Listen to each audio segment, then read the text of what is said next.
do a high five breath. And I like to think of this one as a happiness breath because it lets us think about some things throughout the day that made us happy, make us grateful, send some love to someone else. And that can be really important on any day, but especially if you've had a day where you're stressed or you're anxious, or maybe you just had kind of a rough day at school or at work, and this can help lift your spirits.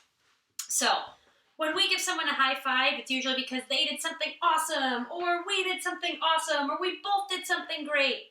And that's kind of where the idea behind this breath comes from. Now, I'm going to hold my hand out here so you can see what I'm doing, but you can hold your hand looking at you, or you can hold your hand just in towards your heart, however you feel. So, we're going to start by touching our pointer finger or our index finger to our thumb.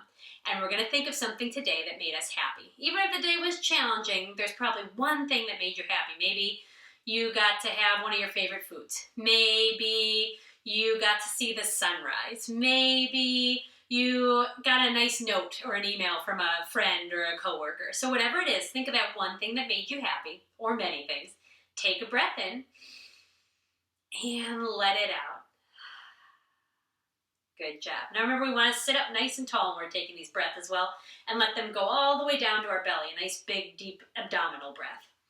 We're going to take our pointer finger to our other pointer finger, and we're going to think of a way that someone was kind to us today. Maybe someone picked up something we dropped. Maybe a teacher was kind to us in school, or a coworker was kind at work. Maybe someone let us in when we were having trouble getting in traffic. Whatever it might be, think of that kindness and breathe in. And breathe out. All right, we'll touch our middle finger, and this is kind of the reverse. Think of a way that you were kind to someone else. How did you show kindness? Maybe you were kind in an email. Maybe you helped someone out at school or work who needed a little extra help. Maybe you let someone in during traffic. So whatever it is, think of a way you were kind to someone, and take a breath in. And breathe out. All right.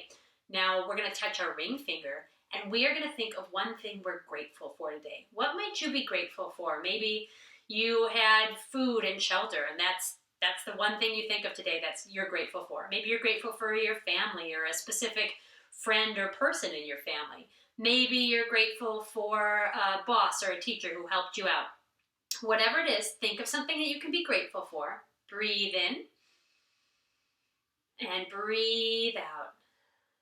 All right, and our last finger, we're going to touch our pinky finger, and we are going to think of one person that we would like to send some love to today. Now, maybe it is someone you haven't seen in a while, a relative that lives far away, or a friend that lives far away. Maybe it is someone that you saw today, and you just want to send them a little extra love because they were having a tough day, where you want to say a thank you to them. Maybe it's someone that's sitting right next to you or is right in your house. Whoever it is, we're going to take a breath in. And then as we breathe out, imagine sending that love out to them. Great job. I hope you come back to this practice anytime you just need a little pick-me-up or want to share a little happiness or gratitude and put a smile on your face.